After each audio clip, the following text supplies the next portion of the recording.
Hello friends, welcome है आपका classes bye शैली में। और मैं शैली फिर से आपका स्वागत करती हूँ अपने यूट्यूब चैनल पे।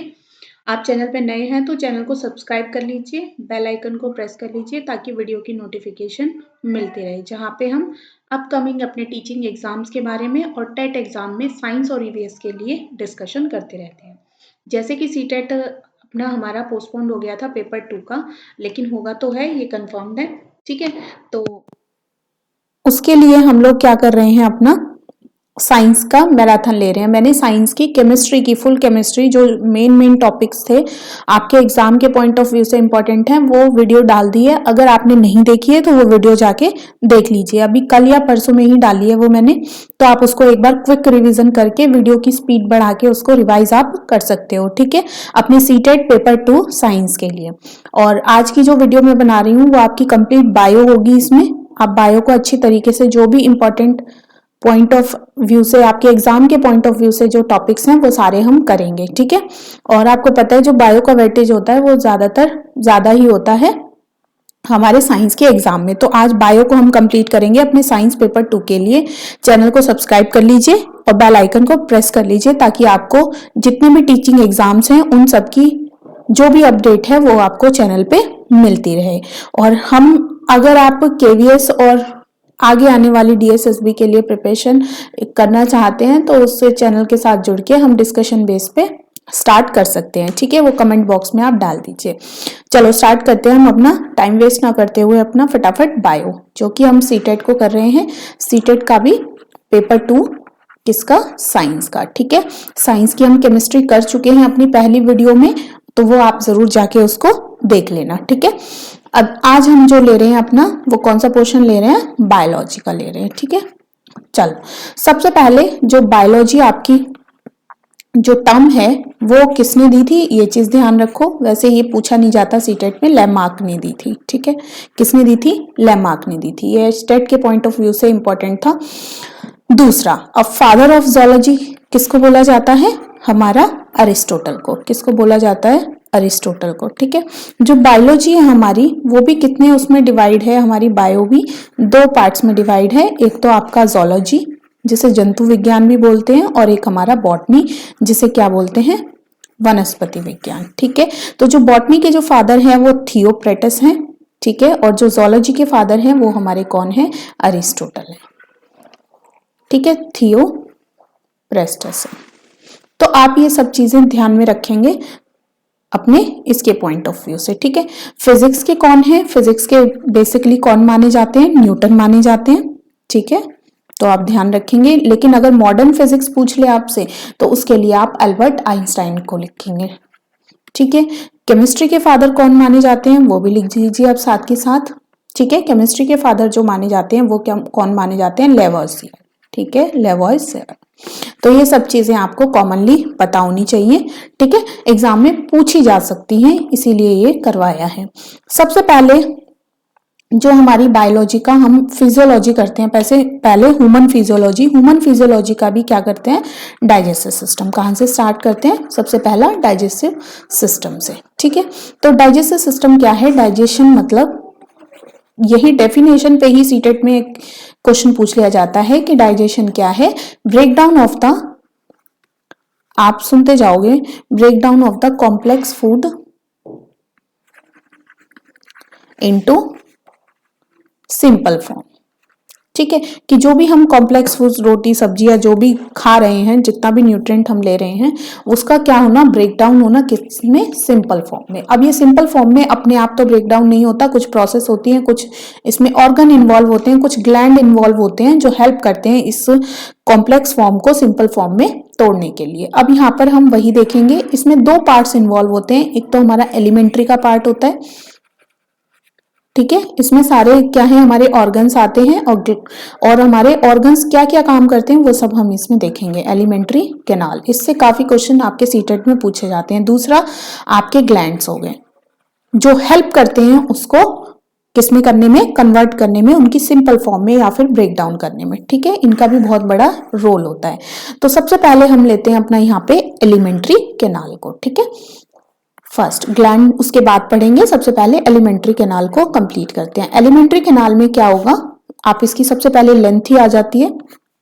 टोटल इसकी 9 सेंटीमीटर आप करके मान के चलेंगे, जिसमें 7 आपका क्या होगा 6.5 से लेके 6 तक आपका स्मॉल इंटेस्टाइन होगी, ठीक है, क्योंकि जो लार्जेस्ट होती है, जो लार्जेस्ट इंटेस्टाइन है वो कौन सी है आपकी स्मॉल इंटेस्टाइन में, नाम इसका स्मॉल है लेकिन ये लार्ज इंटेस्टाइन से लंबी होती है, ठीक है।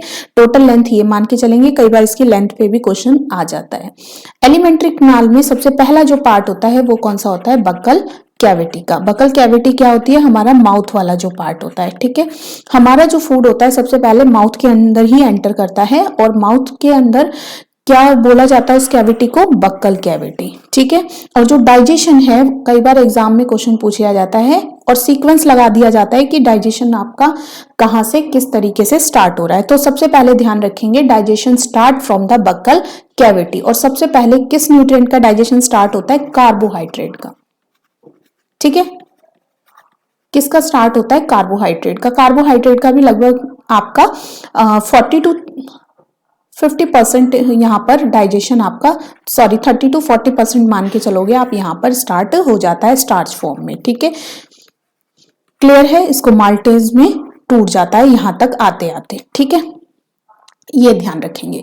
अब बकल कैविटी के पार्ट कर लेते हैं। बकल कैविटी के अंदर हमारे 3-4 पार्ट आते हैं। सबसे पहले टीथ आता है, जो मेस्टिकेशन में फूड को सबसे पहले तोड़ना यही होता है, ठीक है, क्योंकि एकदम से इतना बड़ा जो आपका हम मील ले रहे हैं या रोटी ले रहे हैं वो डायरेक्ट हमारे स्टमक में नहीं जाता। उससे पहले टीथ का क्या काम होता है, उनको मेस्टिकेट करना, उनको तोड़ना, बिल्कुल मॉइस्ट करना।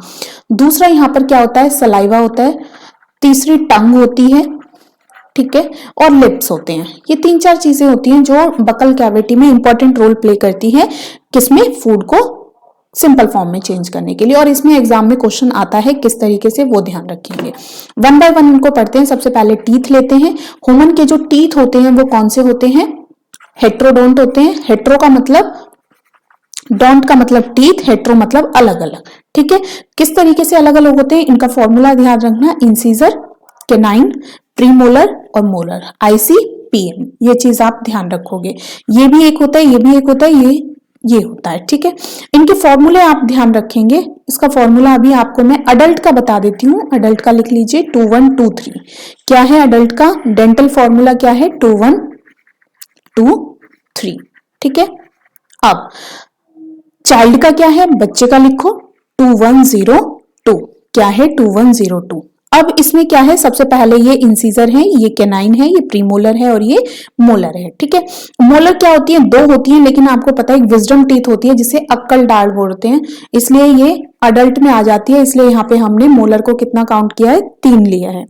प्रीमोलर आपके छोटे बच्चों में नहीं होते। एग्जाम में क्वेश्चन पूछा जा सकता है, which type of teeth is absent in the child, कौन से एब्सेंट होते हैं, प्रीमोलर एब्सेंट होते हैं, ठीक है। ये चीज तो आपको ध्यान रखनी है। हेट्रोडोंट पता चल गया, हेट्रोडोंट का मतलब सारे क्या है, different different type of teeth are present in the human being. अब एक आता है थियोडोंट, ठीक है, थिकोडोंट, थिकोडोंट, इसका मतलब क्या होता है कि जो ह्यूमन के, थिकोडोंट का मतलब होता है, डोंट का मतलब teeth, fix in A socket, जो हमारे टीथ हैं वो किसके अंदर फिक्स है, एक सॉकेट में फिक्स होते हैं, ठीक है, जिसको क्या बोलते हैं, थिकोडोंट। तो ह्यूमन के टीथ क्या है, हेट्रोडोंट, थिकोडोंट। एक चीज और है, टीथ फिट इन सॉकेट। और डाइफोडोंट, क्या होते हैं, डाइफोडोंट के मतलब 2 बार आते हैं। डाई का मतलब 2 बार, ठीक है, 2 बार दांत आना। एक बार हमारे मिल्क टीथ होते हैं और एक हमारे परमानेंट टीथ होते हैं, ठीक है। तो मिल्क टीथ का फॉर्मूला आपका यही होगा। मिल्क टीथ में कौन से टीथ प्रेजेंट नहीं होते, प्रीमोलर, ये बहुत इंपॉर्टेंट है, ध्यान रखेंगे। आगे चलते हैं, टीथ का पता चल गया। अब टीथ का फंक्शन करते हैं। फंक्शन क्या होता है इनका, टीथ का अलग अलग जो हमारे टीथ प्रेजेंट है उनका अलग अलग फंक्शन है, ठीक है। इनका क्या है, च्युइंग का और ग्राइंडिंग का, ठीक है। तो ये ध्यान रखेंगे, च्युइंग और ग्राइंडिंग का इनके फंक्शन में पूछ लिए जाते हैं, ठीक है। इंसिस का क्या होता है आपका, कटिंग का, कि जब आप मुंह में लेते हो अपना कोई भी गस्सा वगैरह, तो सबसे पहले किसका काम, कौन हेल्प करता है, हमारा इंसीजर। और कैनाइन का क्या होता है, फाड़ने का काम होता है, ठीक है। वो कोई भी जिस तरीके से, और सबसे ज्यादा जो कार्निवोरस होते हैं, उनमें कौन से टीथ सबसे ज्यादा शार्प होते हैं? तो उनके कैनाइन सबसे ज्यादा शार्प होते हैं। दोनों चीज आपको पता चल गई। कटिंग इंसीजर्स करते हैं, ठीक है। कैनाइन आपका फाड़ने वगैरह का काम करता है। प्री मोलर आपके च्युइंग का काम करते हैं और मोलर किसका काम करेंगे? ग्राइंडिंग का काम करेंगे। और जो उसमें चाइल्ड में जो एब्सेंट होते हैं वो कौन से होते हैं? प्रीमोलर, ठीक है। फॉर्मूला आपको मैंने बता दिया, 2123 एडल्ट का है और 2102 आपका ये किसका है? चाइल्ड का है। इसमें 3 क्यों है, इसमें 2 क्यों है? क्योंकि छोटे बच्चे में विजडम टीथ नहीं होता। सेकंड पे चलते हैं हम अपनी टंग पे। टंग भी एक इंपॉर्टेंट रोल प्ले करती है हमारी बकल कैविटी में। टंग का मेन फंक्शन क्या होता है? फूड को मिक्स करना, मिक्सिंग ऑफ फूड, ठीक है। और एक हमारे फूड माउथ के अंदर बकल कैविटी के अंदर क्या होती है? ग्लैंड्स होती हैं, जिसको क्या बोलते हैं? सलाइवरी ग्लैंड्स बोलते हैं। Salivary gland, they secrete the saliva. क्या सिक्रेट करती हैं वो? सलाइवा। तो फूड के अंदर जो दांतों ने काटा है, छोटा करा है, उसके अंदर सलाइवा को मिक्स करने का काम किसका होता है? टंग का होता है, ठीक है। तो टंग का मेन फंक्शन क्या है? मिक्सिंग का आपका। और दूसरा इसका मेन फंक्शन क्या है? टेस्ट का, ठीक है। ये हमें क्या बताती है? टेस्ट बताती है, ठीक है। अब सलाइवरी ग्लैंड क्या सिक्रेट करते हैं? सलाइवा। सलाइवा के अंदर क्या होता है? Salivary amylase. कौन सा एंजाइम होती है? सलाइवरी अमाइलेज, जो फूड को बिल्कुल किसमें करते हैं कन्वर्ट? बिल्कुल एक लुगदी सी बनाने में, पेस्ट बनाने में हेल्प करता है, ठीक है। इसके अंदर पेटाइलिन भी बोलते हैं इसको, आजकल इसको टाइलिन भी बोलते हैं। पी साइलेंट है तो इसको टाइलिन बोला जाता है। ये स्टार्च को किसमें कन्वर्ट करता है? माल्टोज में। यहाँ पे कार्बोहाइड्रेट का डाइजेशन स्टार्ट हो जाता है बकल कैविटी में। दूसरा आता है इंपॉर्टेंट फंक्शन टंग का, टेस्ट का। टंग के ऊपर क्या प्रेजेंट होते हैं? छोटे छोटे पैपिलिए प्रेजेंट होते हैं। क्या प्रेजेंट होते हैं? पैपिलिए, ठीक है। इनका मेन काम क्या होता है? टंग को रफ करना, ठीक है। Provide rough surface to the tongue. और टेस्ट बर्ड्स क्या होती हैं? इसमें प्रेजेंट होते हैं। और टेस्ट बर्ड क्या होती हैं? अगर एक खत्म हो जाए, बनती रहती है और खत्म होती रहती है। कई बार क्या होता है, बाई चांस कोई चीज हम गर्म ले लेते हैं तो टेस्ट बर्ड हमारी क्या होती है? खत्म हो जाती है, लेकिन थोड़े दिन के बाद 1 या 2 दिन में दोबारा से रिन्यू हो जाती हैं, ठीक है। तो टेस्ट बर्ड का जो सीक्वेंस होता है वो क्या होता है? स्वीट, सॉल्ट, सोर और बिटर, ठीक है। अब देखो टंग इस तरीके से, ये पीछे जो है आपका इससे जुड़ी होती है। यहां पे आपके सॉल्ट के होते हैं, यहाँ पे आपका स्वीट का प्रेजेंट होता है, ठीक है। बिटर जो है वो सबसे आखिरी में होता है, बिटर आपका। और यहाँ पर आपका कोई भी टेस्ट वर्ड जो है वो प्रेजेंट नहीं होता। तो इस तरीके से कहा जाता है कि हाँ, बीच में रख के हम खाते हैं गोली, ताकि हमें कोई भी टेस्ट उसका मतलब वो कड़वी ना लगे, ठीक है। तो ये सब चीजें हमें पता चल गई टंग के बारे में, और इतने ही आपको इसके बारे में पता रखना है, ठीक है। अब एक और हमारा आता है सलाइवरी अमाइलेज का काम बता दिया मैंने। सलाइवरी ग्लैंड्स होते हैं, वो सिक्रीट करते हैं सलाइवा। सलाइवा के अंदर क्या होता है? Salivary amylase. सलाइवरी अमाइलेज को ही आप कंफ्यूज नहीं होंगे, टाइलिन बोलते हैं, जो हेल्प करता है स्टार्च के या कार्बोहाइड्रेट के डाइजेशन में। दूसरा, अब चौथा जो आता है लिप्स। लिप्स का मेन फंक्शन क्या होता है कि हमारे फूड को वो माउथ से बाहर आने में, दे प्रिवेंट फूड बाहर आने से रोकते हैं। They prevent the food come outside from the mouth, come out from mouth, कि माउथ से बाहर आने में क्या करते हैं? उसको रोकते हैं, ठीक है। तो ये लिप्स का काम था। अब आगे हम चलते हैं, यहां पर हमारा माउथ का काम। माउथ में एक चीज और आती है, ग्लॉटिस, ठीक है, और एक आती है एपिग्लॉटिस। ये 2 चीज होती हैं, ठीक है। ग्लॉटिस क्या होती है? एक ढक्कन सा होता है, ठीक है, इस तरीके की नली होती है, और इसके ऊपर जो ढक्कन होता है इसको क्या बोलते हैं? एपिग्लॉटिस बोलते हैं, ठीक है। ग्लॉटिस और एपिग्लॉटिस का मेन फंक्शन क्या होता है? ये क्या चेक करते हैं कि जो हमारा फूड है वो हमारा, क्योंकि हमें पता है कि फूड पाइप के साथ साथ हमारा विंड पाइप भी लगा रहता है, ठीक है, ये वाला। तो ये ग्लॉटिस यहाँ पे प्रेजेंट होता है। इसका मेन फंक्शन क्या होता है कि फूड को डायरेक्टली इसमें ना लेके किसके अंदर, सीधा वो फूड पाइप के अंदर जाए, ये इसका मेन फंक्शन होता है, ठीक है। तो जैसे ही फूड आता है तो एपिग्लॉटिस क्या होती है? बंद हो जाती है, ताकि जो विंड है, विंड यहाँ पे विंड के ऊपर लगा रहता है गले में, ये विंड वाला जो ट्यूब है वो बंद हो जाए और खाना डायरेक्टली किस में जाए, हमारे फूड पाइप में। तो मेन फंक्शन इनका क्या होता है कि they prevent the entry of food into the wind pipe, उसमें फूड खाने को जाने से रोकते हैं। तभी खाने को अगर आप जल्दी जल्दी खाओगे तो कई बार ये खुला रह जाता है और खाना जो है हमारा कई बार विंड पाइप में जाता है, जिससे खांसी और धसका आ जाता है। ठीक है, यहां पर हमारी स्टार्ट हुई, माउथ हो गया खत्म।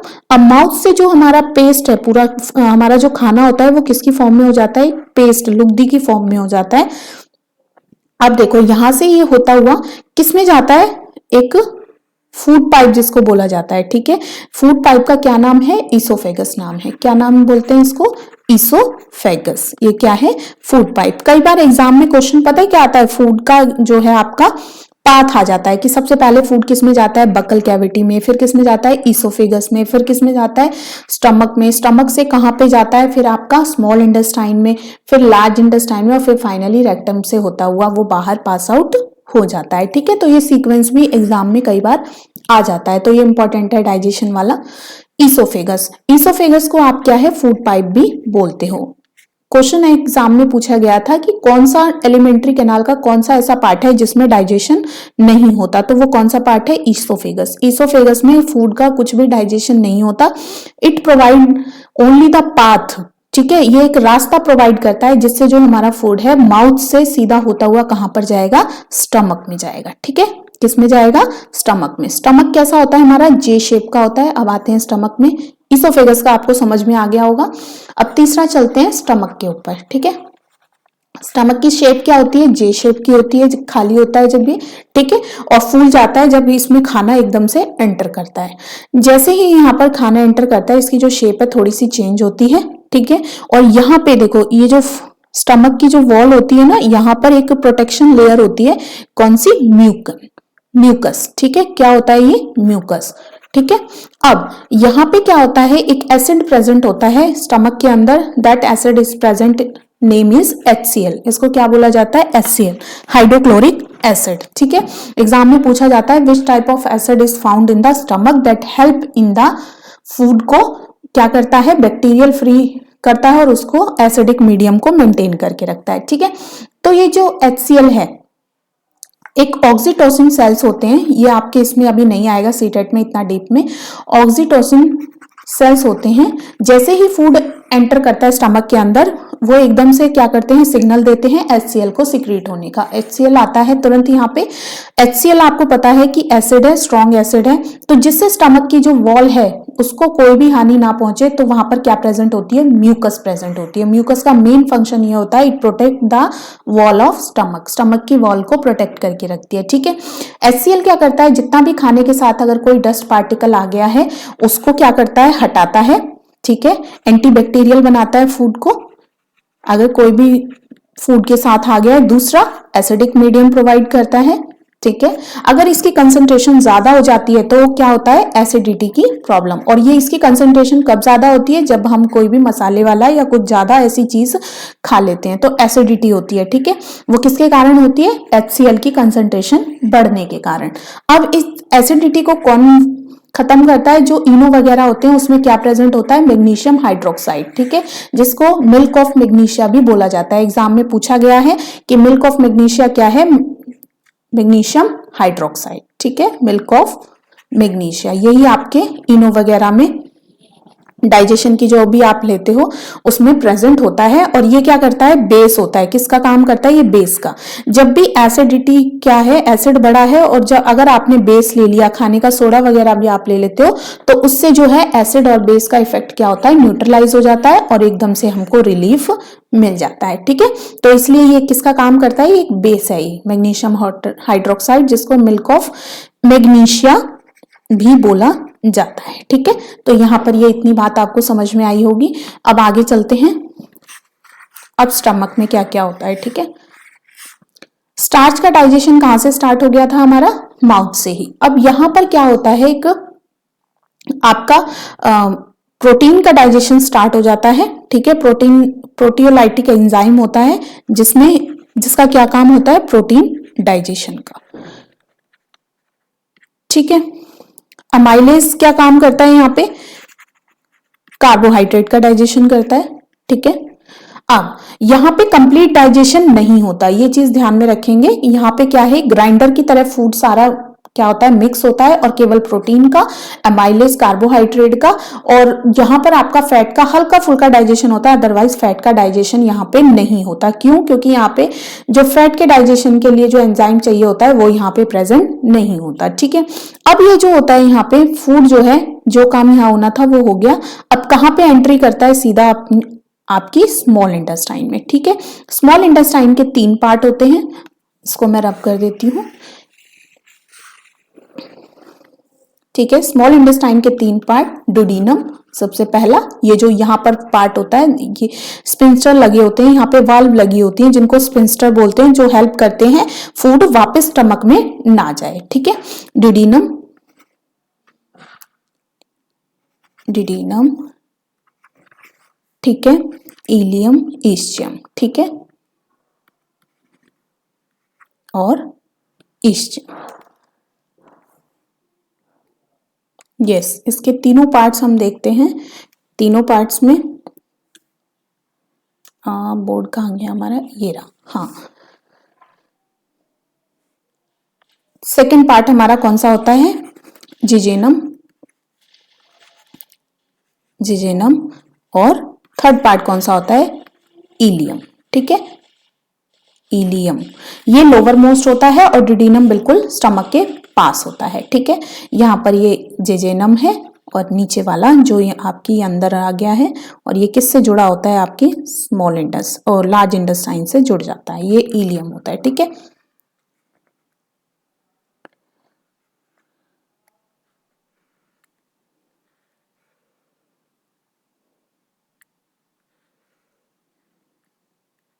ठीक है, ये वाला जो पार्ट है वो आपका इससे जुड़ा होता है। ठीक है, फाइनली अब यहाँ पर एक छोटी सी संरचना होती है जिसको क्या बोलते हैं आप? अपेंडिक्स बोलते हैं। अपेंडिक्स क्या है? हमारी बॉडी में एक वेस्टिजियल ऑर्गन है जिसका कोई भी फंक्शन नहीं होता। ठीक है, यहाँ पे एक बार इसको ठीक कर देते हैं, छोटी रेजर लेते हैं। ये देखो,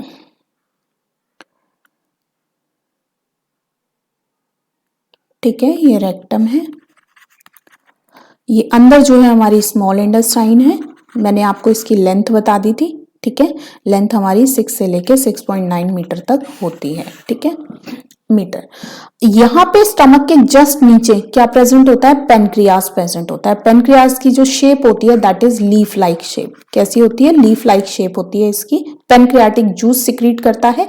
अब पहला दूसरा क्वेश्चन इसमें से क्या राइज होता है कि जो कंप्लीट डाइजेशन होता है वो फूड का कहां पर होता है? स्मॉल इंटेस्टाइन में। किसमें होता है? स्मॉल इंटेस्टाइन में। ठीक है, स्मॉल इंटेस्टाइन में आपका ट्रिप्सिन आता है, पेप्सिन आता है,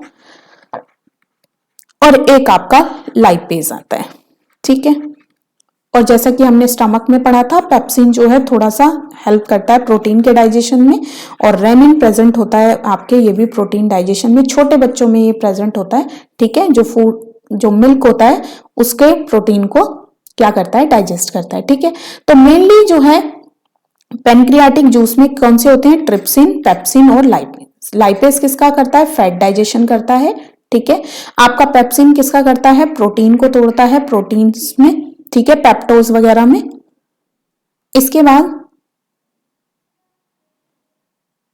ठीक है, यस, अब इसको थोड़ा सा रब कर लेते हैं। स्मॉल इंटेस्टाइन में ये। अब एक और इंपॉर्टेंट चीज करते हैं जो काफी इंपॉर्टेंट रोल प्ले करती है किसमें? डाइजेशन में। ठीक है, ये देखो, यहां पर हमारा क्या प्रेजेंट होता है? गॉल ब्लैडर प्रेजेंट होता है छोटा सा। ठीक है, और क्या प्रेजेंट होता है? गॉल ब्लैडर के साथ साथ एक अपना लीवर। ठीक है, क्या प्रेजेंट होता है? लीवर। लीवर के बारे में थोड़ा सा जान लेते हैं। लीवर क्या है? Largest gland of the body है, लार्जेस्ट ऑर्गन और लार्जेस्ट ग्लैंड भी आप इसको बोल सकते हो। ठीक है, किसका? लीवर का। लीवर के अंदर क्या है? रीजनरेशन की पावर होती है। किसकी पावर होती है? रीजनरेशन की। अगर आप इसको थोड़ा सा कट कर दो तो ये पूरा फिर से क्या होता है, रीजनरेट हो जाता है। ठीक है, अब एक और इंपॉर्टेंट क्वेश्चन होता है कि जो लीवर है दैट सिक्रीट द, कौन सा जूस सिक्रीट करता है, बाइल जूस। कौन सा करता है, बाइल जूस। ठीक है, बाइल जूस का मेन फंक्शन क्या होता है, फैट के डाइजेशन को कंप्लीट करवाना। ठीक है, डाइजेशन। अब क्या होता है कि जब लीवर ने बाइल जूस सिक्रीट किया, वो बाइल जूस किसके अंदर आता है, गॉल ब्लैडर के अंदर स्टोर रहता है, और जब जरूरत होती है तो क्या होता है, ये जो वेन होती है इसके द्वारा किस में आता है, स्टमक में एंटर करता है। ठीक है, स्टमक से एंटर करते हुए किस में जाता है, वो सीधा पेनक्रियाट, स्मॉल इंटेस्टाइन में, जहां पर पेनक्रियाटिक जूस और बाइल जूस मिलके क्या करते हैं, डाइजेशन को कंप्लीट कराते हैं। ठीक है, अब थोड़ा सा और जान लेते हैं लीवर के बारे में। लीवर हमारे कोलेस्ट्रॉल लेवल को कंट्रोल करके रखता है। ठीक है, क्योंकि जो फैट का मेन डाइजेशन है वो कहां पर होता है, लीवर में। अब इसके अंदर सार जो है वो प्रेजेंट, जो कार्बोहाइड्रेट है वो किसकी फॉर्म में प्रेजेंट होता है, ग्लाइकोजन की फॉर्म में। किसके अंदर प्रेजेंट होता है, लीवर के अंदर। और ज्यादा किसमें होता है, मसल्स के अंदर होता है। ठीक है, तो ये भी आ जाता है। एक स्प्लीन का आता है, स्प्लीन को क्या बोला जाता है, ग्रेवयार्ड ऑफ द आरबीसीज। ठीक है, ग्रेवयार्ड ऑफ आरबीसीज बोला जाता है। ठीक है, स्प्लीन को एग्जाम में क्वेश्चन पूछा जाता है, ग्रेवयार्ड ऑफ आरबीसीज। ठीक है, लीवर जो प्रोड्यूस करता है, दो टाइप के पिगमेंट प्रोड्यूस करता है, बिलुब्रिन, ठीक है, बिलुब्रिन बिन और बिलुब्रिडिन। ठीक है, ये दो पिगमेंट होते हैं जो लीवर क्या है, गॉल ब्लैडर वगैरह क्या करता है, इसको कंप्लीट, येलो कलर का होता है ये, और ये ग्रीन कलर का, इसको क्या करता है, खत्म करता रहता है। अगर लीवर इसको खत्म करना बंद कर दे, या बिलुब्रिन को, ठीक है, तो क्या होता है, ये बिलुब्रिन हमारे ब्लड में मिक्स होने लगता है, और ब्लड में मिक्स होने लगता है तो यही किसकी परेशानी क्रिएट कर देता है हमें, जॉइंटिस की, जिसको हम क्या बोलते हैं, पीलिया। ठीक है, तो जो लीवर है उसका मेन फंक्शन क्या है, इन पिगमेंट को भी क्या करना, कंप्लीट हटाना। ठीक है, ये भी इसका मेन फंक्शन है। आगे चलते हैं। अब स्मॉल इंटेस्टाइन में क्या हो गया, कंप्लीट डाइजेशन हो गया। ठीक है, अब डाइजेशन होने के बाद यहाँ पे क्या है, जो इसका जिजीनम है, मोस्टली पार्ट क्या होता है, एब्जॉर्ब होता है। ठीक है, जो खाना पूरा डाइजेस्ट हो चुका है। अब यहाँ जिजेनम में क्या हुआ, एब्जॉर्प्शन का काम हुआ, ध्यान रखेंगे, जिजेनम में क्या हुआ, एब्जॉर्प्शन। ठीक है, एब्जॉर्प्शन में एक और यहाँ पर फिंगर लाइक प्रोजेक्शंस होती हैं, जिनको क्या बोलते हैं, विलाई प्रेजेंट होती हैं। Villi are the finger like projection, finger like projection that help in absorption of food and mix into the blood. Absorption of food, यहां पे लिख देती हूं मैं, and mix into it blood, और इसको किसमें मिक्स कर देना, ब्लड के अंदर मिक्स कर देना। इनका मेन फंक्शन क्या होता है, विलाई का। ठीक है, ये इस तरीके की प्रेजेंट होती है इनकी फिंगर लाइक प्रोजेक्शन। इनमें ब्लड वेसल्स होती हैं ताकि जो फूड है, इस तरीके से हेयर लाइक प्रोजेक्शंस होती हैं इनके आउटर में हेयर, ताकि मैक्सिमम एब्जॉर्प्शन जो है फूड का हो सके। ठीक है, तो यहां तक जो मेन फंक्शन था, विलाई के बारे में क्वेश्चन पूछा जाता है। विलाई किसका काम करती है, आपका एब्जॉर्प्शन में हेल्प करती है। स्मॉल इंटेस्टाइन के 3 पार्ट्स होते हैं, ड्यूडेनम, जिजीनम और इलियम होते हैं। अब यहाँ पे हमारी स्मॉल इंटेस्टाइन कंप्लीट होती है। अब चलते हैं लार्ज इंटेस्टाइन पे। ठीक है, चलिए, अब लार्ज इंटेस्टाइन में क्या होता है, लार्ज इंटेस्टाइन के भी 3 पार्ट होते हैं, लार्ज इंटेस्टाइन। ठीक है, सबसे पहला कौन सा होता है, कोलोन। यहां पर जहां पर हमारी क्या होती है, अपेंडिक्स होती है, इसको केकम बोलते हैं। ठीक है, और ये लास्ट वाला जो पोर्शन होता है, ये कौन सा होता है, हमारा रेक्टम। और नीचे लास्ट ये ओपनिंग क्या होती है, एनस की। ठीक है, अब फाइनली सारा एब्जॉर्प्शन कहाँ हो चुका था, हमारा स्मॉल इंटेस्टाइन में। अब लार्ज कोलम में जैसे ही फूड आता है, यहाँ पे जो रीएब्जॉर्प्शन होता है, यहाँ पे किसका काम होता है, रीएब्जॉर्प्शन का। ठीक है, reabsorption of water and the different type of nutrient. अगर कोई भी कुछ रह गया इंपॉर्टेंट तो यहाँ पर रीअब्जॉर्प्शन का काम होता है। ठीक है, केकम, कोलम, और इसके बाद हमारा जो फूड है, देखो कई बार क्या होता है, ये जो नीचे अपेंडिक्स है, इसमें हमारा जो अनडाइजेस्टेड फूड है, ठीक है, वो इसमें आके फंस जाता है। ठीक है, यहाँ निकलने का तो कोई रास्ता होता नहीं है। तो जैसे ही वो सड़ने लगता है तो यहाँ पर पेन स्टार्ट हो जाता है इसमें, और फिर इसको बाय सर्जरी या ऑपरेट करके हटवानी पड़ती है अपेंडिक्स को, क्योंकि ये क्या है, एक वेस्टिजियल ऑर्गन है। ठीक है, तो इससे कोई ज्यादा हार्मफुल इफेक्ट नहीं होता, तो ये हटवा के ये ठीक हो जाता है। अब वापस हमारे रेक्टम में आके स्टोर होता है। ठीक है, वो जो अनडाइजेस्टेड फूड है, ठीक है, अनडाइजेस्टेड फूड यहाँ पर स्टोर रहता है और अर्ग करता है किसकी, पास आउट होने की, और एनएस के थ्रू ये क्या होता है, पास आउट हो जाता है। ठीक है, तो यहाँ पर जो इंपॉर्टेंट पॉइंट थे डाइजेस्टिव सिस्टम के वो हमने कंप्लीट कर लिए। एक बार इसको और आप देख लेना, और साथ ही साथ मैंने जो भी इंपॉर्टेंट क्वेश्चंस इससे बनते थे वो आपके बता दिए।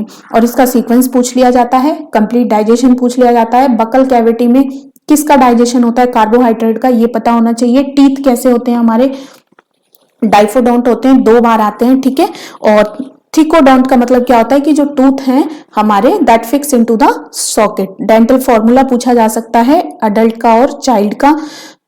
कौन सा ऐसा पार्ट है डाइजेस्टिव उसका कि जिसमें डाइजेशन नहीं होता, ये पूछा जा सकता है। स्मॉल इंटेस्टाइन की लेंथ पूछी जा सकती है, कंप्लीट एलिमेंट्री कैनाल की लेंथ पूछी जा सकती है। तो ये चीज आपको ध्यान रखनी है। स्मॉल इंटेस्टाइन में पेनक्रियाटिक जूस में कौन कौन से होते हैं, जो मैंने आपको 3 बताया, उनका ध्यान रखना है। उसमें एब्जॉर्प्शन में कौन हेल्प करती है, विलाई प्रेजेंट होती है स्मॉल इंटेस्टाइन में। ठीक है, तो इसके बारे में पूछ, तो ये काफी इंपॉर्टेंट सिस्टम है जिससे काफी सीटेट में एग्जाम में साइंस में देखने को क्वेश्चंस मिलते हैं। अब अपना नेक्स्ट स्टार्ट करते हैं सिस्टम। नेक्स्ट करते हैं टॉपिक न्यूट्रिशन के बारे में। इससे भी क्वेश्चन एग्जाम में पूछे जाते हैं। ये तो दोनों के लिए इंपॉर्टेंट है, पेपर 1 और पेपर 2 दोनों के लिए। ठीक है, तो आप दोनों इसमें देख सकते हो, ईवीएस में भी इसमें क्वेश्चंस आ जाते हैं। न्यूट्रिएंट क्या है, ये सब्सटेंस होते हैं which are present in our food, present in our food, provide energy,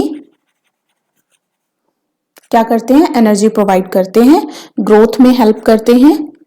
ठीक है, to and protect from disease. ठीक है, डिजीज से प्रोटेक्ट करते हैं, ये इनका मेन फंक्शन होता है न्यूट्रिशन का। ठीक है, न्यूट्रिशन हमारे 2 टाइप के प्रेजेंट होते हैं। ठीक है, एक ऑर्गेनिक होते हैं, ऑर्गेनिक कंपाउंड, और एक होता है इनऑर्गेनिक।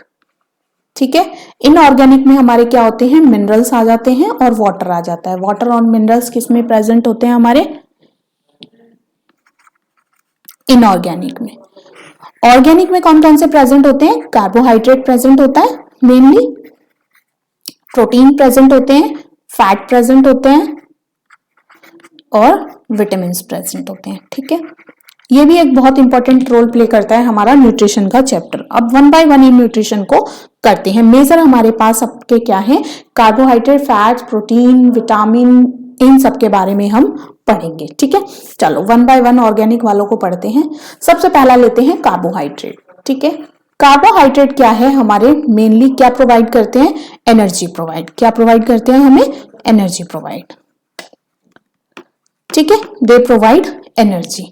एनर्जी क्या है, इंस्टेंट एनर्जी। एग्जाम में क्वेश्चन पूछा गया है, which type of nutrient provide the instant energy. ठीक है, तो इंस्टेंट एनर्जी कौन प्रोवाइड करता है, कार्बोहाइड्रेट प्रोवाइड करते हैं। For example Glucon D. ठीक है, ग्लूकोन डी जो आपका आता है वो इंस्टेंट एनर्जी प्रोवाइड करता है। ठीक है, क्योंकि कंफ्यूजन इसमें किसमें रहती है, फैट भी हमें क्या प्रोवाइड करते हैं, एनर्जी प्रोवाइड करते हैं। बट कंफ्यूज करने के लिए क्या पूछा गया कि इंस्टेंट एनर्जी कौन प्रोवाइड करेगा, दैट इज कार्बोहाइड्रेट्स। ठीक है, ध्यान रखेंगे हमारा लगभग 50 to 80% जो एनर्जी है वो हमें किससे मिलती है, कार्बोहाइड्रेट से ही मिलती है, ध्यान रखेंगे। कार्बोहाइड्रेट्स भी आपके किसके होते हैं, 3 टाइप के होते हैं, मोनोसैकेराइड्स, आपका डाइसैकेराइड्स और पॉलीसैकेराइड्स। इसमें सिंगल कार्बन होते हैं, सिंगल कार्बन, और इसके एग्जाम्पल आपके ग्लूकोज, फ्रक्टोज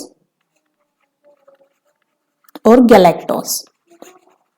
ठीक है, डाइसैकेराइड्स में यूनिट आपकी 2 से 10 तक होती है कार्बन की। ठीक है, कार्बन यूनिट, और 10 से ऊपर जो है वो किसमें आता है, पॉलीसैकेराइड्स में आता है। डाई में कौन कौन से होते हैं, आपका सुक्रोज, ठीक है,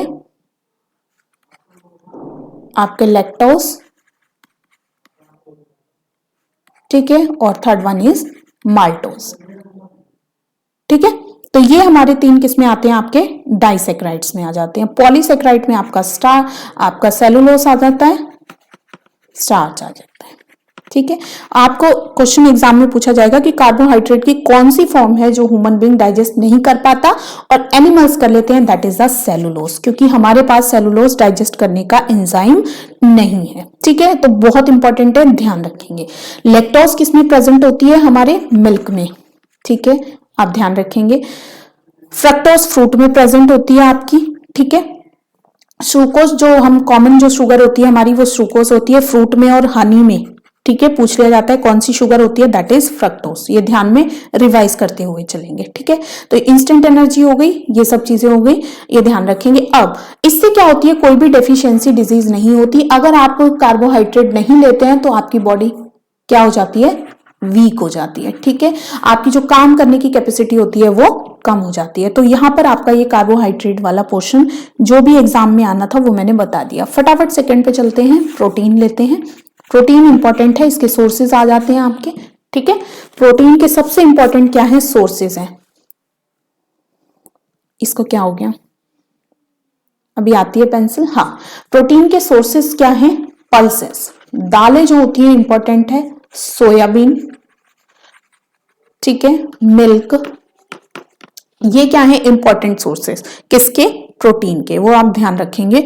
सोर्सेस, पल्सेस में सबसे ज्यादा प्रोटीन होता है, सोयाबीन में सबसे ज्यादा प्रोटीन होता है, मिल्क आपका प्रोटीन। ठीक है, ये सोर्सेस बहुत इंपॉर्टेंट है। दूसरा, इसका काम क्या है प्रोटीन का, it help in body building, मतलब बॉडी बिल्डिंग मतलब जितनी भी हमारी बॉडी की ग्रोथ होती है, बॉडी बिल्डिंग, ग्रोथ और रिपेयर का काम होता है, वो किसके कारण होता है, प्रोटीन के कारण होता है। ठीक है, ये इसके 2-3 फंक्शन है जो इंपॉर्टेंट है, रिपेयरिंग का, ग्रोथ का और बॉडी बिल्डिंग। जो भी ग्रोथ होती है हमारी बॉडी की वो किसके कारण होती है, प्रोटीन के कारण होती है। इसकी डेफिशिएंसी डिजीज इंपॉर्टेंट है, एक तो होती है कावाशिकोर, एक होती है मैरास्मस। ठीक है, कावा शिकोर को ध्यान रखेंगे। कावा मीन्स खावा खावा। इसमें जो बच्चा होता है वो क्या होता है, उसकी जो बेली होती है, जो पेट होता है, स्टमक जो होता है वो स्वेल अप होता है। ठीक है, फूल जाता है और स्वेल अप, और बाकी जो हाथ पैर होते हैं वो बहुत पतले हो जाते हैं, किसके कारण, प्रोटीन और कार्बोहाइड्रेट की डेफिशिएंसी के कारण। ठीक है, और मेरास्मस जो होता है इसमें बिल्कुल भी क्या है, बच्चे की सारी बॉडी बिल्कुल क्या होती है, थिन हो जाती है, हड्डी वगैरह दिखाई देना शुरू हो जाती है। तो ये क्या है आपकी कावाशिकोर, मैरामस किसकी है डेफिशिएंसी डिजीज, प्रोटीन की। ठीक है, कावाशिकोर में आप कार्बोहाइड्रेट भी ले सकते हैं, बट मैरास्मस क्या है, टोटली प्रोटीन डेफिशिएंसी है। तो ये आप चीजों को ध्यान रखेंगे। ठीक है, ये एनर्जी भी प्रोवाइड करता है, लेकिन इसका मैक्सिमम जो काम होता है वो क्या होता है, बिल्डिंग, ग्रोथ और रिपेयरिंग का। सोर्सेस आपसे पूछ लिया जाता है, सबसे मैक्सिमम किस में होती है प्रोटीन, पल्सेस से और सोयाबीन से मिलती है। ठीक है, चलो नेक्स्ट पे चलते हैं, फटाफट फैट पे आते हैं। फैट क्या होती है, फैट ऑल्सो प्रोवाइड एनर्जी, ये भी एनर्जी प्रोवाइड करते हैं इन लार्ज अमाउंट में करते हैं।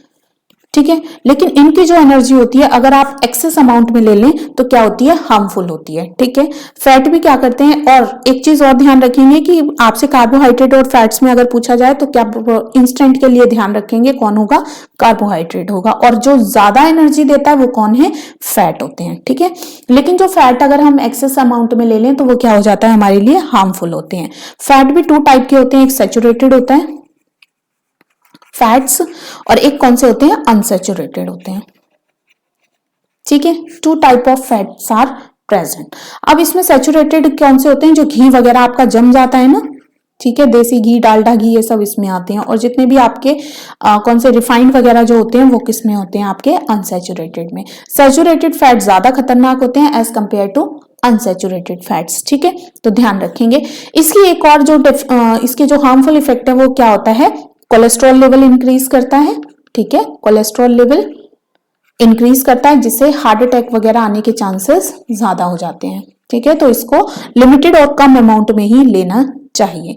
दूसरा क्या होता है इससे, ओबेसिटी। ओबेसिटी होता है, ठीक है, मोटापा। आजकल छोटे छोटे बच्चों में जो खाने की वो है हैबिट, वो चेंज होने के कारण क्या है, ओबेसिटी एक मेजर प्रॉब्लम बन गई है। वो भी किसके कारण, क्यों, क्योंकि ये सारी चीजें हमारे बेसल मेटाबॉलिक रेट को क्या करती हैं, डिस्टर्ब करती हैं।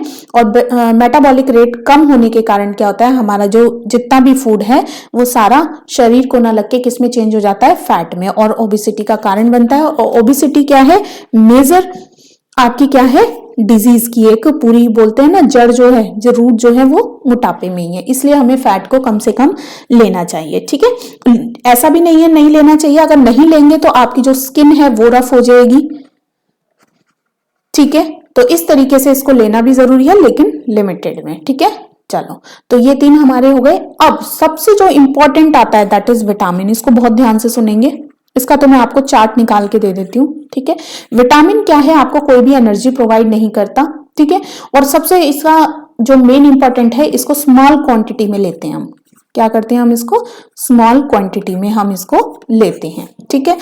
फंक्शन क्या होता है, it protect us from the disease, और हमारी इम्यूनिटी को बनाता है, ठीक है, from the disease and maintain immunity. बहुत इंपॉर्टेंट है विटामिन पे, पूरे क्वेश्चंस आते हैं, डेफिशिएंसी डिजीज पे इसके क्वेश्चन आते हैं, और इनके कॉमन नेम भी पूछ लिए जाते हैं, ठीक है। तो मेन ये है। अब चलते हैं इनके विटामिन। विटामिन भी 2 टाइप के होते हैं, एक फैट सॉल्युबल होते हैं, ठीक है, और एक वाटर सॉल्युबल होते हैं। वाटर सॉल्युबल बी और सी होते हैं, विटामिन बी और सी, और जो फैट सॉल्युबल होते हैं वो ए, डी, ई और के। कई बार आपको इसको जो आपके YouTube वगैरह पे आप देखते हो उसको कीड़ा भी बोल देते हैं, ठीक है। तो जैसे भी आपको याद करना है, ए, डी, ई के, जो ज्यादा एक ये 2 याद रख लो, 2 तो याद रख सकते हो ना आप, बी और सी, उसको अदर्स को इसको छोड़ के वो बाकी क्या होंगे, फैट होंगे, ठीक है। तो सबसे इंपॉर्टेंट क्या है, बी, ठीक है। बी वाला जो है इसको देखते हैं हम, पहले अपना कौन सा कर लेते हैं, चलो फैट सॉल्युबल कर लेते हैं, ठीक है, फटाफट फैट सॉल्युबल पढ़ते हैं। फैट सॉल्युबल हमारे क्या है, ए, डी, ई और के। जो इंपॉर्टेंट एग्जाम में पूछे जाते हैं वो फटाफट रिवाइज करते हैं। उसका कॉमन नेम विटामिन ए का रेटिनोल, ठीक है। फ्रूट्स वेजिटेबल्स में सोर्सेस इससे नहीं पूछे जाएंगे, सोर्सेस अगर पूछे तो क्या है आपका, फ्रूट्स और वेजिटेबल, या उसमें आपको मिल जाता है, ठीक है। कैरेट वगैरह इंपॉर्टेंट है इसके लिए। आइस के लिए बहुत इंपॉर्टेंट होता है, इसकी डेफिशिएंसी डिजीज से क्वेश्चन आते हैं। डेफिशिएंसी डिजीज आपकी क्या होगी इसमें, जीरो प्लेथीमिया, टीयर ना बनना, और नाइट ब्लाइंडनेस। क्या होती है, night blindness. 2 important deficiency disease हैं किसकी, विटामिन ए की। कॉमन नाम रेटिनोल, सोर्सेज इसके क्या है आपके, फ्रूट्स लेंगे आप। और आइस की डेफिशिएंसी डिजीज होती है जीरो प्लेथीमा में क्या होता है, टीयर नहीं बनते, आंसू नहीं आते, और मतलब ड्राई रहती है आंख, और नाइट ब्लाइंडनेस, रात को दिखना बंद, कलर ब्लाइंडनेस जो है, ये सब इसमें होती है। विटामिन डी, कौन सा एग्जाम में पूछा गया है, कौन सा ऐसा विटामिन है which also act as a hormone, ठीक है। तो वो कौन सा है, विटामिन डी। ये एक हार्मोन का भी काम करता है, ठीक है। कौन से ऐसे 2 विटामिन हैं जो हमारी बॉडी सिंथेसाइज करती है, कर सकती है, तो वो कौन से हैं, ये भी ध्यान रखेंगे। विटामिन डी और विटामिन के, ये दोनों हमारे लीवर में सिंथेसाइज होते हैं, और डी को तो स्किन भी सिंथेसाइज करती है, ठीक है। और विटामिन डी हमको सनलाइट से भी मिलता है। समझ में आ गए, ये चीज आप ध्यान रखेंगे। तो कौन सा विटामिन है जो हार्मोन की तरह भी एक्ट करता है, विटामिन डी, ठीक है। विटामिन डी की कमी से 2 बीमारी होती है, इंपॉर्टेंट है, पूछी जाती हैं। बच्चों में रिकेट्स होता है, बोन्स की होती है ये, ठीक है। रिकेट्स, बोन्स वीक हो जाती हैं, ठीक है। और ऑस्टियोमलेशिया ये बड़ों में होती है, जॉइंट्स की और बोन्स की, ठीक है। बोन्स की दिक्कत हो जाती है, तो ये चीज ध्यान रखेंगे। विटामिन ई, ठीक है। इसका विटामिन, हाँ, इसका कॉमन नाम लिखेंगे, कैल्सीफेरोल, ठीक है। विटामिन ई का जो कॉमन नेम, इसका साइंटिफिक नेम है वो टोकोफेरोल है, टोकोफेरोल। चलो, यस, आगे जो विटामिन ई के बारे में हम बात कर रहे थे अपना, हाँ, तो विटामिन ई पे थे हम। विटामिन ई का कॉमन नाम जो है वो क्या है, टोकोफेरोल, ठीक है। विटामिन ई को ही हम क्या बोलते हैं, ब्यूटी विटामिन भी बोलते हैं, ठीक है। क्या बोलते हैं, ब्यूटी विटामिन, ठीक है, शॉर्ट फॉर्म में नाम आ सकता है। एक चीज और लिख लीजिए, विटामिन की खोज किसने की थी? डिस्कवर्ड बाय द फंक, ठीक है, पूछा जा सकता है। प्रोटीन की मुलर ने की थी, ठीक है, तो ये चीज ध्यान रखेंगे। प्रोटीन्स आपके बोन्स में जो है वो कौन सा होता है? ओसीन होता है प्रोटीन, पूछा जाता है। मिल्क में कैसीन होता है, ये ध्यान रखो, हम मिल्क उसमें प्रोटीन में भूल गए हैं, इसको लिखो कैसीन, ठीक है। और जो छोटे बच्चों का होता है वो कौन सा होता है? रेनिन होता है, वो मैं बता चुकी हूँ आपको, ठीक है। कैरेटिन वगैरह आपके किस में होता है? बालों वगैरह नेल्स में होता है। और एग का कौन सा होता है? एल्ब्यूमिन होता है। तो ये चीज आप ध्यान रखना, ठीक है, थोड़ा सा ये मैंने रिवाइज करा दिया है। चलो, विटामिन ई को ब्यूटी विटामिन बोलते हैं, और ये किसके लिए रिस्पॉन्सिबल होता है? आपकी स्टर्लिटी के लिए। बिकॉज अगर इसकी कम हो जाए अमाउंट, इसकी डेफिशिएंसी हो जाए, तो स्टर्लिटी का मतलब बांझपन आता है औरतों के अंदर, और मेल्स के अंदर स्टर्लिटी हो जाता है, ठीक है। तो ये चीज ध्यान में रखेंगे। और डेफिशिएंसी में इसका जो स्किन है हमारी, वो भी क्या हो जाती है? डल हो जाती है। क्यों? क्योंकि ये हमारी स्किन को मॉइस्चर प्रदान करता है, जिससे जो है ब्यूटी विटामिन भी इसको कहा जाता है, ठीक है। अब आते हैं अपना किस पे? विटामिन के पे। विटामिन के का कॉमन नाम लिखो सबसे पहले, ठीक है। और सिंथेसाइज वाला मैंने आपको बता दिया था, विटामिन डी और के को हमारी बॉडी सिंथेसाइज कर सकती है। स्किन करती है विटामिन डी को सनलाइट की हेल्प से, लेकिन सनलाइट कौन सी होनी चाहिए? अर्ली मॉर्निंग की। विटामिन के को लीवर सिंथेसाइज कर लेता है, ठीक है। तो इसको मैं रब करती हूँ। अब चलते हैं विटामिन के पे, ठीक है। विटामिन के का कॉमन नाम लिखो, फाइलोक्विनोन, फाइलोक्विनोन, ठीक है। किसमें हेल्प करता है? हमारे ब्लड क्लॉटिंग में हेल्प करता है। ब्लड क्लॉटिंग में एक आपका मिनरल यूज होता है, दैट इज द कैल्शियम। कौन सा मिनरल यूज होता है? कैल्शियम यूज होता है। तो ध्यान रखेंगे, कैल्शियम की हेल्प से जो ब्लड का जो थक्का होता है, ठीक है, वो किसके कारण जमता है? विटामिन के कारण। अगर इसकी डेफिशिएंसी होती है तो ब्लड क्लॉटिंग में टाइम लगता है, तो ये चीज हम ध्यान रखेंगे, ठीक है। इसकी डेफिशिएंसी से क्या होगा? ब्लड क्लॉटिंग में डिले होगा, ये चीज ध्यान में रखेंगे। कितने हो गए? ए, डी, ई, के। हमारे कौन से? फैट सॉल्युबल जो विटामिन है वो कंप्लीट हो चुके हैं। अब सबसे बड़ा विटामिन जो आता है वो हमारा विटामिन बी आता है, जो वाटर सॉल्युबल है। अब चलते हैं वाटर सॉल्युबल पे, ठीक है। वाटर सॉल्युबल कौन कौन से थे? मैंने कहा है आपको, वाटर सॉल्युबल आप ध्यान रख लो, विटामिन बी और सी, ठीक है। उसके बाद जो होंगे वो कौन से होंगे? हमारे फैट सॉल्युबल होंगे, ठीक है। अभी हम ये जो कर रहे हैं, एक क्विक रिवीजन कर रहे हैं अपने सीटेट के लिए, ठीक है। इस तरीके से पढ़ना नहीं है, पढ़ेंगे हम इनको बहुत और डिटेल में सही से। अभी हमारा जो मोटो है बच्चों, वो क्या है? केवल रिवीजन करना, ठीक है, जल्दी जल्दी से। और आप तो कैसे करेंगे? वीडियो की स्पीड आप बढ़ा लेना, आपको जितना कंफर्टेबल लगे, 1 में या 1.25 में या 1.5 तक आप इसको देख के फटाफट आंखों के नीचे से निकाल सकते हो, ठीक है। क्वेश्चन भी साथ के साथ बता रही हूँ कैसे बनेंगे। बी और सी। विटामिन बी जो है वो सबसे बड़ा विटामिन है, जिसमें काफी सारे बी के कॉम्प्लेक्स आते हैं, इसीलिए इसको क्या बोलते हैं? बी कॉम्प्लेक्स भी इसको बोला जाता है, ठीक है। पेट की जो बीमारी होती है वो किसके कारण होती है? विटामिन बी के ही कमी से ही होती है, विटामिन बी के कॉम्प्लेक्स से, ठीक है। तभी आपको विटामिन बी कॉम्प्लेक्स के कैप्सूल दिए जाते हैं जब मुंह में अल्सर वगैरह छाले हो जाते हैं। सबसे पहले चलते हैं विटामिन बी1 पे। बी1 का वही कॉमन नेम थायमीन है इसका, ठीक है, ध्यान रखेंगे। विटामिन बी1 की जो डेफिशिएंसी डिजीज है बहुत इंपॉर्टेंट है, पूछी जाती है सीटेट में, बेरी बेरी, ठीक है। बी से याद रखेंगे, बी1 बेरी बेरी, ठीक है, ये डिजीज का नाम है। कॉमन नेम इसमें पूछ लिया जाता है। विटामिन बी3 का जो है वो क्या है? नियासिन। पेलेग्रा इससे नियासिन, ठीक है। डेफिशिएंसी डिजीज क्या है? पेलेग्रा स्किन डिजीज है, इसको D4 डेथ डिजीज भी बोलते हैं, ठीक है। D4 डेथ डिजीज क्यों? क्योंकि इससे डी नाम की 3-4 बीमारियां होती हैं, इसलिए इसको D3 या D4 डेथ डिजीज भी बोला जाता है विटामिन 3 को। इंपॉर्टेंट क्या है आपका? विटामिन B5 को पेंटा बोलते हैं। पेलेग्रा जो बीमारी है स्किन से रिलेटेड, वो B3 के बारे में इंपॉर्टेंट जो है वही बताती जा रही हूँ। इसका कॉमन नाम है पेंटा, ठीक है। B7 को बोलेंगे बायोटिक, क्या बोलेंगे? बायोटिन, ठीक है। एक और इंपॉर्टेंट आता है विटामिन B12, विटामिन B12, ठीक है। इसके अंदर कोबाल्ट एमाइन होता है, ठीक है। क्या आता है? Cobalt amine. विटामिन B6 होता है, विटामिन B6 की कमी से हमें एनीमिया होता है। क्या होता है? एनीमिया होता है, ठीक है। लेकिन विटामिन B12 जस्ट डबल 6 का डबल, इससे क्या होता है? परनीशियस एनीमिया होता है। एग्जाम में क्वेश्चन पूछा गया है, स्टेट में हो सकता है, सीटेट में पूछ लिया जाए। विटामिन B12 की कमी से कौन सा एनीमिया होता है? परनीशियस एनीमिया, ठीक है, कौन सा एनीमिया? Pernicious anaemia. ये बहुत खतरनाक एनीमिया होता है, कोबाल्ट की कमी से क्या होता है, शरीर में होता है, और इससे हुआ एनीमिया जो है रिकवरी बहुत रेयर केस में हो पाती है। ठीक है, और जनरली जो B6 वाला होता है उसमें रिकवरी फास्ट हो जाती है। आप आयरन रिच प्रोडक्ट खाएंगे तो आप सबके क्या होगा, इंप्रूव हो जाएगा। आयरन की डेफिशिएंसी से भी क्या होता है, आपको एनीमिया होता है। क्या होता है? एनीमिया हो जाता है।